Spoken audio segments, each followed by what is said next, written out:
We're going to read The Lorax by Dr. Seuss. At the far end of town where the grickle grass grows and the wind smells slow sour when it blows, and no winds ever sing excepting old crows, is the street of the lifted Lorax. And deep in the grickle grass, some people say, if you look deep enough, you can still see today where the Lorax once stood, just as long as it could before somebody lifted the Lorax away. What was the Lorax, and why was it there, and why was it lifted and taken somewhere? From the far end of town where the grickle grass grows, the old Onceler still lives here. Ask him, he knows. You won't see the Onceler, don't knock at his door. He stays in his lurkum on top of his store. He lurks in his lurkum, cold under the roof, where he makes his own clothes out of miff muffler moof. And on special dank midnights in August he peeks out of the shutters, and sometimes he speaks, and tells how the Lorax was lifted away. He'll tell you perhaps if you're willing to pay.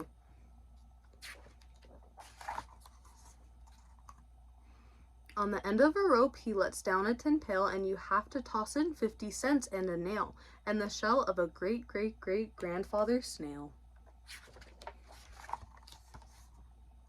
Then he pulls up the pail, makes a most careful count to see if you've paid him the proper amount. Then he hides what you've paid him away in his snub, his secret strange hole, in his grufflest glove. Then he grunts, I will call you by whisper my phone, for the secrets I tell you are for your ears alone. Slurp, down slurps the whisper phone to your ear, and the old Onceler whispers are not very clear, since they have to come down through a snurgly hose, and he sounds as if he had small bees up his nose. Now I'll tell you, he says, with his teeth sounding gray, how the Lorax got lifted and taken away. It all starts way back, such a long, long time back.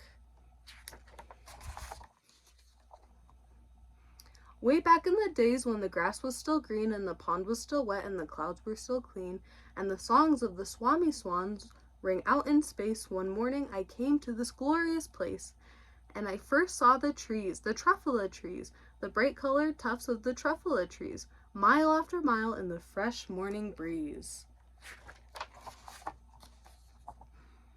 And under the trees I saw brown barbaloots frisking around in the barbaloo suits, as they played in the shade and ate truffula fruits. From the rippleless pond came the comfortable sound of the humming fish humming while splashing around.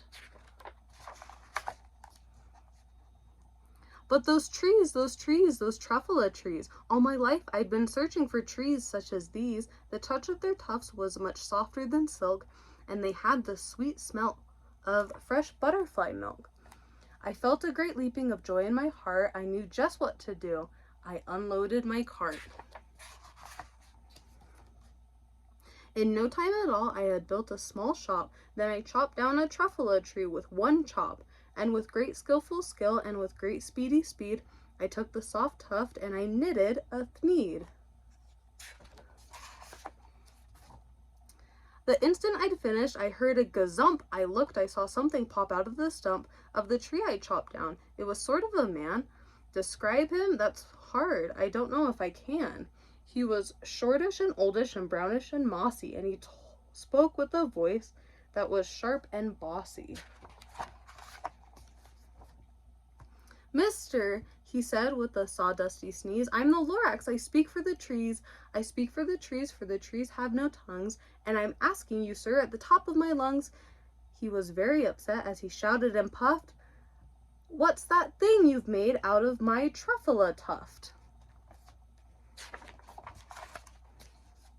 Look, Lorax, I said, there's no cause for alarm. I chopped just one tree. I am doing no harm.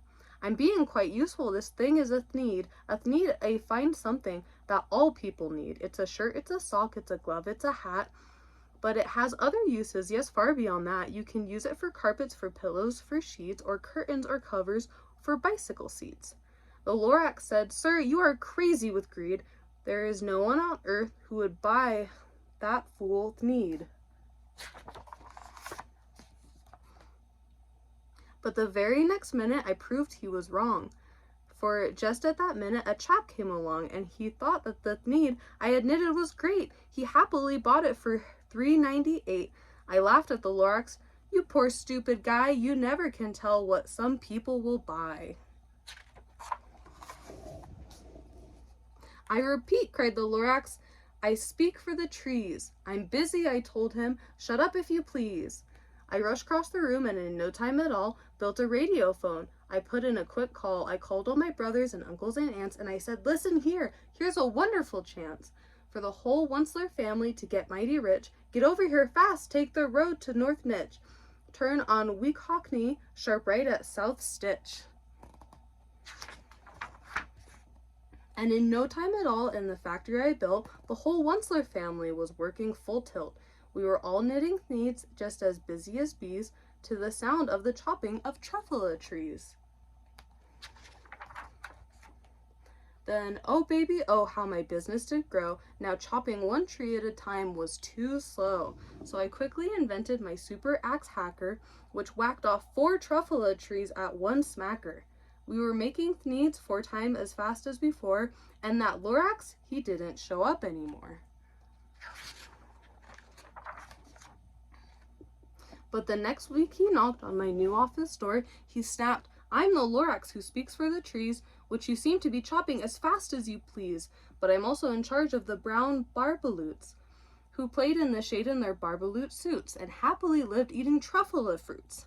Now, thanks to your hacking my trees to the ground, there's not enough truffula fruits to go round, and my poor barbaloots are getting the crummies because they have gas and no food in their tummies. They loved living here, but I can't let them stay. They'll have to find food, and I hope that they may. Good luck, boys, he cried, and he sent them away. I, the Onceler, felt sad as I watched them all go, but business is business, and business must grow, regardless of crummies and tummies, you know.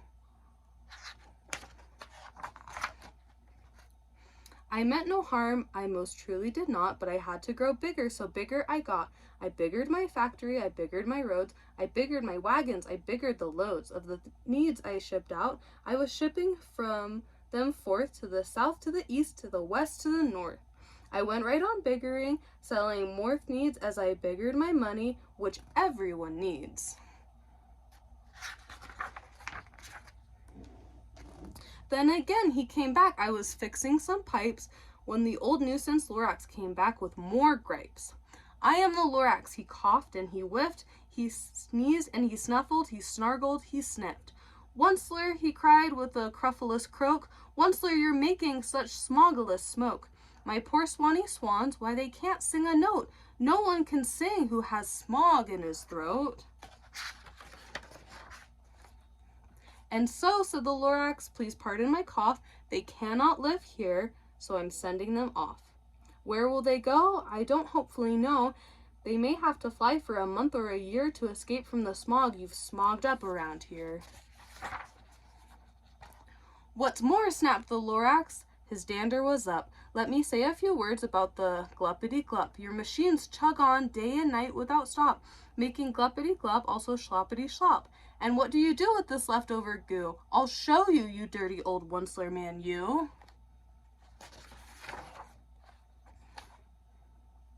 You're glumping the pond where the humming fish hummed. No more can they hum, for their gills are all gummed. So I'm sending them off. Oh, their future is dreary. They'll walk on their fins and get woefully weary in search of some water that isn't so smeary. And then I got mad. I got terribly mad. I yelled at the Lorax, now listen here, Dad. All you do is yap, yap, and say bad, bad, bad, bad. Well, I have my rights, sir, and I'm telling you I intend to go on doing just what I do.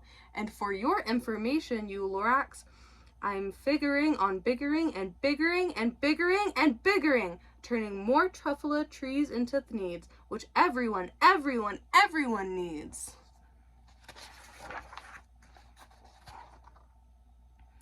And at that very moment, we heard a loud whack. From outside in the fields came a sickening smack of an axe on a tree. Then we heard the tree fall, the very last truffula tree of them all. No more trees, no more needs, no more work to be done. So in no time, my uncles and aunts, everyone, all waved me goodbye. They jumped into my cars and drove away under the smoke-smothering stars. Now all that was left neath the bad-smelling sky was my big, empty factory, the Lorax, and I.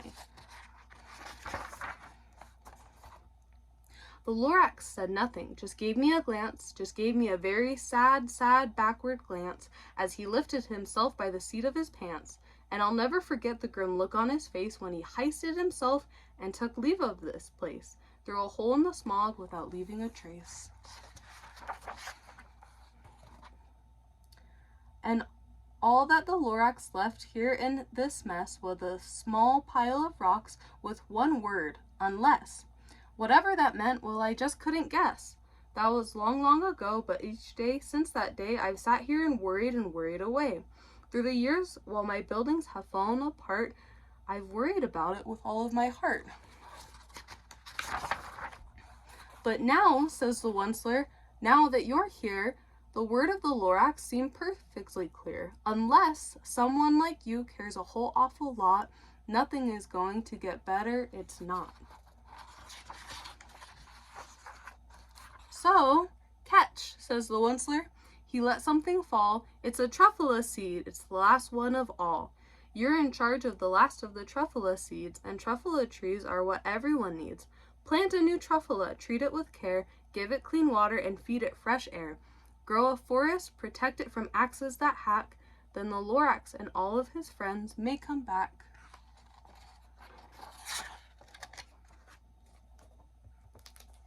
The end. I love you.